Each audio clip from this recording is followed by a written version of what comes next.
Hello friend, एक बार फिर स्वागत है। हम वेलकम करते हैं आपका ऑल ज्ञानी के अंदर। नमस्कार और पूरी वीडियो जरूर देखिए। और आज हम जानेंगे शतरंज के बारे में। अगर अपने बच्चे का माइंड तेज करना है या आपको अपना भी माइंड अगर तेज करना है तो ये वीडियो सभी के लिए है, बच्चों के लिए, बड़ों के लिए, वड़ावा जो भी है।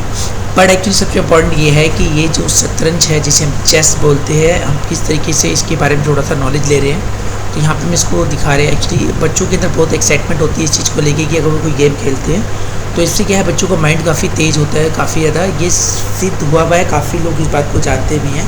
तो बच्चों को ऐसी गेम्स खिलाएं जिनमें उनके जो माइंड है वो काफ़ी ज़्यादा डेवलप हो सके। वो अल्टरनेटिव ढूंढते हैं। अगर देखिए, अगर लाइफ में अगर कोई सक्सेस पानी है आपको तो ये ज़रूरी है कि अगर आप इस काम को ऐसे करते हैं तो आपके पास दूसरा तरीका भी होना चाहिए।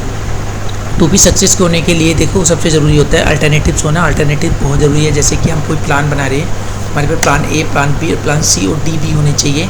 जो हम अगर इसमें रह जाए, उसमें रह जाए, उसमें रह जाए तो एटलीस्ट एक तो हमारा काम करेगा ही करेगा। ओके, तो ये होते हैं हमारे कुछ ऐसी गेम्स जो हमारे दिमाग को करती है स्ट्रॉन्ग। तो आपके बच्चों के लिए बहुत ही ज़्यादा कामयाब होगी। अगर आप उनके बेसिक नॉलेज देना चाहते हैं कि शतरंज यानी चेस कैसे खेलते हैं तो आइए, ये वीडियो उन्हीं के लिए है और जनरली ये सभी के लिए भी वीडियो है। तो थोड़ा सा ज्ञान और नॉलेज इस तरीके से हम पढ़ाते हैं। तो सबसे पहले देखिए, शतरंज में हम इस चीज़ को देखते हैं। शतरंज में एक चेस जिसे हम बोलते हैं नाम से जाना जाता है। ये गेम्स इंडोर गेम ही होते हैं। इसमें आपको किसी भी तरीके से चौपाट या बोर्ड खेले जाने वाले एक रोचक और बुद्धिमान वाला खेल माना जाता है ये। इससे आपका माइंड बहुत ज़्यादा डेवलप होगा और आप इसके अंदर जो है ना सामने वाले को डिफीट करके जीत पाते हैं। एटलीस्ट इसमें 2 प्लेयर्स की ही ज़रूरत होती है और 2 प्लेयर्स एक सामने और आमने खेलते हैं जनरली इसके अंदर, जिसमें एक्चुअली 64 खाने बने हुए होते हैं। 32 खाने आपके सफ़ेद और 32 खाने आपके काले रंग के होती हैं। कलर चेंज हो सकते हैं पर लेकिन होते 2 ही कलर है इसके अंदर। बोर्ड के ऊपर 32 मोहरों के साथ खेलना होता है। प्रत्येक खिलाड़ी के पास 16 मोहरें होती है। 16 मोहरों में से इसमें एक राजा, एक रानी, जिसे रानी को हम वजीर भी कह सकते हैं, 2 हाथी, 2 ऊँट और 2 घोड़े और प्यादे होते हैं। ओके, चेस बोर्ड पर गोटियाँ या मोहरें कुछ इस तरीके से लगाई जाती हैं। आपके पास इस तरीके से कुछ होगा। आपके यहाँ पे सारे आगे की तरफ सारे आपके सोल्जर्स हैं। देखिए क्या है, खेल में दोनों तरफ आखिरी सफ़ेद होना और चाहिए। चेस जो गेम है 32 गोटियाँ होती है, जिसमें 16 गोटी सफ़ेद और 16 गोटी जो होती है काली होती है। 16-16 के विभाजन में गोटियों के नियम के अनुसार इस तरीके से रखा जाता है कि वो सारा बंटवारा प्रॉपर तरीके से हो जाए। आगे के 1 2 3 4 टोटल आपके 4 खाने में से आगे फ्री रहते हैं जिसमें गेम पूरी खेली जाती है। हर जो इसमें प्रतियोगी होता है, क्रिकेटर होता है, उसके पास एटलीस्ट 1 किंग यानी राजा, 1 रानी यानी क्वीन और या मिनिस्टर, 2 हाथी यानी एलिफेंट्स और 2 ऊँट यानी कि कैमल और 2 घोड़े यानी कि 2 हॉर्सेस एंड 8 यानी 8 प्यादे यानी 8 सोल्जर्स होते हैं। तो 16 मोहरें इस तरीके से बनती है। चित्र में आप जैसे देख सकते हैं गोटे इस तरीके से हमें ना देखी जा सकती है। अब बात करें गोटी कैसे चलती है अपनी चाल। गोटियाँ ऐसे कहीं भी चेस बोर्ड पे आप नहीं चल सकती। गोटियाँ चलने के कुछ नियम और कानून जो इसकी है, कानून मतलब इसके रूल्स, उसको हम थोड़ा सा स्टडी करते हैं। देखिए सामने आप देख सकते हैं प्यादा ये होता है, घोड़ा कुछ ऐसा दिखता है आपका, हाथी और ऊँट कैमल एंड रानी यानी कि that means your queen and king राजा। वजीर भी जिसे कुछ लोग रानी को एक्चुअली बोलते हैं, पर इसमें हमारा सारा गेम राजा को बचाने का होता है। देखिए सबसे पहले बात करते हैं राजा की। राजा कुछ इस तरीके क्या होता है, इस खेल में राजा ही सबसे बड़ी भूमिका अदा करता है। राजा साधारण सा मोहर से नहीं होता, जबकि पूरी गेम्स की जान होता है। अगर आपने इसे गंवा दिया तो आप गेम हार जाएंगे। यही पूरी गोटियों की जान दे दा के एक्चुअली इसको ही बचाना होता है। अगर आप इसको बचा लेते हो, सामने वाले को हरा देते हो, दैट मीन्स आप विनर होती हो। तो ये कहीं पे भी आगे पीछे ऊपर नीचे दाएं बाएं सिर्फ एक ही चाल चल सकता है। राजा जो होता है किंग ओनली सिंगल, ये कहीं पे भी एक्चुअली अपने एक टर्न ये रह सकता है। आप यू टर्न लो, लेफ्ट लो, ऊपर नीचे दाएं बाएं व्हाटएवर कहीं पे भी चलाओ, कोई इशू नहीं, बट सिर्फ एक ही खाने के अंदर ही ले सकता है, चल सकता है।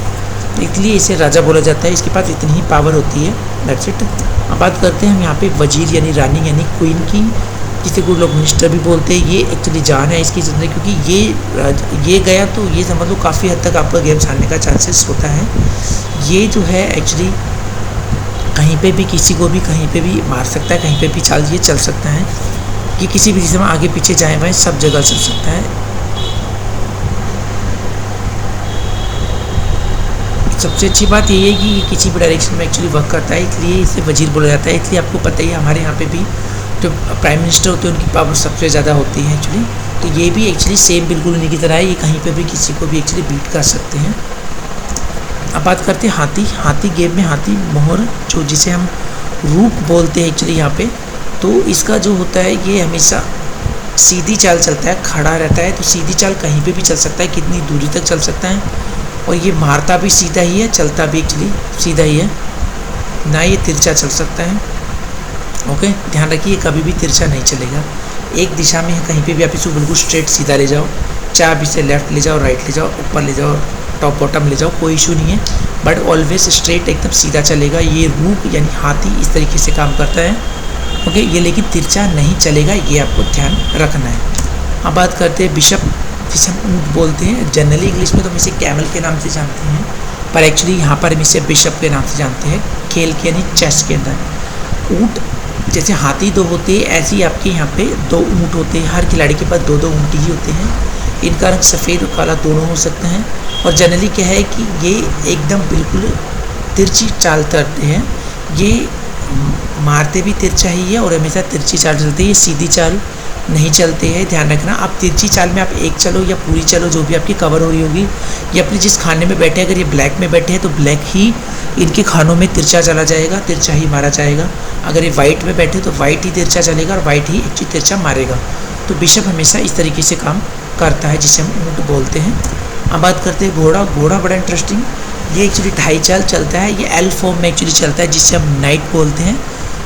ओके, तो जनरली हमारी लाइफ में इसे हॉर्स बोला जाता है, लेकिन एक्चुअली इसे चेस के अंदर नाइट कहते हैं। और ये ऑलवेज ध्यान रखना है, ये एल फॉर्म में चाल चलता है, इसलिए इसे हम ढाई चाल भी कह सकते हैं। दो सीधी और एक टेढ़ी चलता है हमेशा, इस तरीके से काम करता है। और ये ढाई चाल यानी एल की फॉर्म में ही किसी को मार सकता है। ये एक नहीं, दो नहीं, हमेशा ढाई चलेगा। ढाई इसलिए बोला जाता है एक्चुअली, जब दो ये सीधे चलता है तो एक ये तिरछा चलता है, इसलिए इसे ढाई बोला जाता है। इसे एल फॉर्म बोलते हैं, ये एल बनाता है हमेशा, इस वजह से दो सीधी और एक तिरछी। ध्यान रखिए इस तरीके से ये चलता है। अब बात करते हैं प्यादा, और ये लास्ट होती है हमारे एक प्रकार से, मतलब इसके अंदर देखा जाए तो देखिए प्यादा दैट मीन्स द पॉन, जिसे हम बोलते हैं सैनिक यानी सोल्जर। ये हमेशा जो है शुरुआत में जब हम गेम स्टार्ट करते हैं तो दो इसे आगे शुरुआत में खानों में बढ़ाया जाता है। उसके बाद ये स्टार्ट होने के बाद ये सिर्फ सिंगल चाल ही चलते हैं। सिंगल मतलब एक ही चाल चलेगी हमेशा, ये नहीं है कि अब इसे उसके बाद भी दो के बाद तीन या तीन अपनी मर्जी चल रही है। जब ये चलता सीधा है लेकिन मारता हमेशा टेढ़ा है, ध्यान रखिए। चलेगा सीधा पर हमेशा मारेगा कैसे, टेढ़ा। जब आप इस रास्ते में मान लिया आप चले गए और सामने वाले ने अगर किसी को बढ़ा दिया और ये तिरछा वो आपके आ रहा है, यानी बिल्कुल तिरछा, एक ही चाल में तिरछा मारना होता है, दो चाल तिरछे में नहीं चलता है कभी भी। ये सीधे में ही चलेगा लेकिन मारेगा हमेशा तिरछा। अगर आगे अड़ गया है कोई और जगह नहीं है तो इसे तिरछा मारना होगा अगर कोई आ रहा होगा, नहीं तो वरना ये गोटी, ये पौन, ये सैनिक या प्यादा वहीं पे रुका रहेगा। तो ये इसके नियम होते हैं। उसके फिर हमारे पास जो सैनिक ध्यान रखना है, ये हमेशा ये किसी भी जब आपके सामने वाले जब कॉम्पिटिटर होता है, अगर उसमें ये खाना प्रॉपर पार कर ले और उसके सामने वाले खाने में जाके बैठ जाए तो उसकी जो बिल्कुल इसके पीछे जो गोटी रखी होती है, ओके, गोटी या मोहर होती है, वो जिंदा हो जाती है अगर ये सामने वाले खाने में बिल्कुल लास्ट तक पहुंच जाए। यह ध्यान रखना है कि अगर ये कॉम्पिटिटर यानी सामने वाले खाने में चला जाए, लास्ट तक पहुंच जाए और तब तक किसी ने इसे ना मारा हो, आपके कॉम्पिटिटर ने ना मारा हो और ये पहुंच जाए, तो इसकी जब हमने शुरुआत में से रखा था उसके पीछे जो गोटी होती है, मोहर होती है, वो जिंदा हो जाती है, चाहे वो कोई भी हो उसके अंदर। ओके, तो ये थोड़ा आपको ध्यान रखना होता है। मारेगा तिरछा, चलेगा सीधा, शुरू में दो चाल, उसके बाद ये एक एक ही चाल चलेगा और उसके बाद एक ही बार में तिरछे में सिर्फ मार सकता है। लास्ट में अगर ये पहुंच जाए सामने वाले कॉम्पिटिटर के खाने में और बिल्कुल वहाँ ख़त्म हो जाए, उसमें और खाने ना बचे, तो इससे पीछे वाली जब ये गोटी जो उस टाइम में स्टार्टिंग में थी वो जिंदा हो जाएगी, लाइव हो जाती है। इसकी खास बात ये होती है। अब आती है शह और मात। ये लास्ट का ऑप्शन हमारा है एक्चुअली।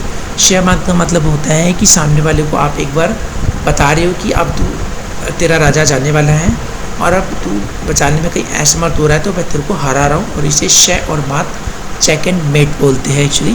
तो यही सबसे इम्पॉर्टेंट होते हैं गेम के अंदर, जब सामने वाले के पास कोई ऑप्शन ना बचे, उसका सिर्फ किंग हो और आप उसे मारने जा रहे हो, उसके नाइट को, सॉरी उसके राजा को, तो दैट मीन्स आप उस गेम को ख़त्म कर दोगे। तो ये होता है इंपॉर्टेंट और सबसे लास्ट चाल। लेकिन सामने वाले को एक बार शे और मात यानी चेक एंड मेट बोलना ज़रूरी होता है, उसे डायरेक्ट आप ऐसे भी नहीं कर सकते हो। Okay, that's it. तो ये होती है आपकी शतरंज, ये होती है आपकी चेस, और ये होती है उसके अंदर गोटियाँ जो यूज़ होने वाली होती हैं।